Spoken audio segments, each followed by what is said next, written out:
welcome back. Nice to see you again. All right, let's just go ahead and get started with this video. I have my ID card. Don't know if you can see it. You can see it, yeah, right? All right, let's go ahead and get started. We are talking about interview versus interrogation or interrogate. So you ever had that like one parent, you guys are like, oh, my parents are interrogating me. Are they really interrogating you or are they interviewing you? So that's what we're going to get into today. So let's start with the definitions. Interviewing, when you interview a person, you're asking like a series of questions like where were you June 30th at 8 p.m. or what was the name of your server, or what did you eat that night, things like that. With interviewing, there are many techniques to interview a person. So one of them is cognitive review. This technique is used for to ask your victims or suspects eliciting different information. So instead of like beating around the bush, it's more like you're telling me that you actually ran over the dog instead of, oh, well, he died in the grass and then I kind of left him, but then I took him to, no, you ran over him, he died, and then you took him to the hospital. So you're actually like trying to get a confession. Or it's other than confessions, but it's more of like a direct instead of like a confession. You're just telling the truth. Also, the technique is it's less directive because it's like one question, but you want a long response. So like, describe your night on June 30th. Like, I went to the beach, then I went home. Like describing your night more than what it is. Another one is a think aloud review. This is used to grab the victims and suspect into thinking after what they talked about after answering the question. So it's like you ask them a question and you just want them to sit and think about it and then give you a good response.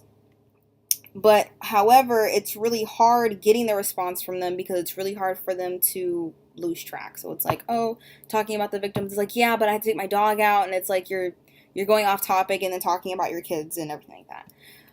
So let's go ahead and get to interrogation. We finally talked about interviewing somebody. Let's talk about interrogating. When you're interrogating somebody, you already have information in place. It's like, okay, so we have the cameras and you going into the general store at June 30th at 8 p.m. instead of going to Chipotle. So tell me where you really were. Is this really true? So you're matching up the information. However, the thing about interrogation is that when you interrogate somebody, there's a misconduct in between that. You know what I mean? So now that we've talked about interviewing, we're going to go right into this. Now we're going fully into interrogation. This is where it gets real, guys. There are definitions when interrogating somebody when a misconduct is held within a police officer or within an investigator. So correction, that's how I say it. I have to look at like the actual like word, but correction, sorry. The use of a threat or illegal physical method to make somebody confess. So I'm going to drown you in water for 30 seconds and I'm going to pull you back up and you're going to tell me the truth. That's what that is. So it's like you can't really do that. You need to let them actually confess. And then duress is when the restriction of physical behavior, like if you have to use the bathroom, you can't until you tell me the truth. So that's like 5 hours or more of not using the bathroom, no water, or no sleep. And that's not okay because you're restricting them from having those things, those outside sources, unless they tell them the truth. That was in the case of Brown versus Mississippi, 1956, because investigator told him he can't do these things until he actually tells the truth, and that wasn't right on their part. So now that we got past interrogation, then now we're going to go into Miranda rights. Because Miranda rights is when somebody reads you off like the rules on what you need, or like the rules and regulations of your rights before you get arrested, or inform you of what you did. So let's go back. So how how did Miranda rights actually become a thing? Like, how did it get its name? So, a 23-year-old man was arrested from his home. Was arrested from his home for a kidnapping and rape of a person. Didn't even tell him anything. He didn't know anything until he actually went into court, or not court, but actually went into investigating or questioning. So after hours and hours of questioning, police obtained a confession from him and used it against him in court.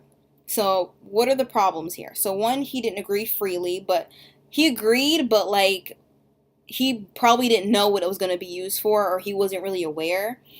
And mind you, now this guy he's lower class a little bit, you know, he can't really afford much, and he's not really that educated. He doesn't really have higher education. So he probably doesn't know what all these things mean. He's probably just signing things and everything like that. And he was not informed of his crimes. So when he gets there, he's like, well, I don't know what I did. And it's like, now you finally tell me, well, I'm going into court and actually getting convicted. So when you are arrested, you need to properly be informed of your crimes. You are arrested for the murder of Jimmy Harris, or you're arrested for stealing a candy bar. I mean something, but you can't just arrest me because of something that I didn't do. So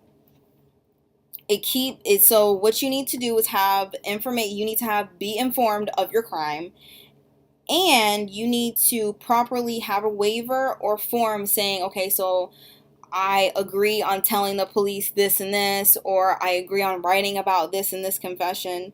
So these are why we have the Miranda rights, including interviewing and interrogation, so that it informs of us of our crimes, and that we make sure we have the proper information that we're telling them, and make sure that it's true and not something that's super false and they're using it against us. And it's like, okay, well, now I'm arrested because all these things are true when they're really not. So just keep that in mind. And also, are your parents, so take this back. My first question was, are your parents really interviewing you, or are they interrogating you? Always remember that. You know what I mean? Because I would say my parents were always interrogating me, asking me questions about my night, but are they really interviewing me to see if this is the right information? Because if they're interrogating me, they would already know where I was. However, if they're interviewing me, they didn't know where I was. So always think about that. So thank you very much. I am Tamia Johnson, and thank you for having me back.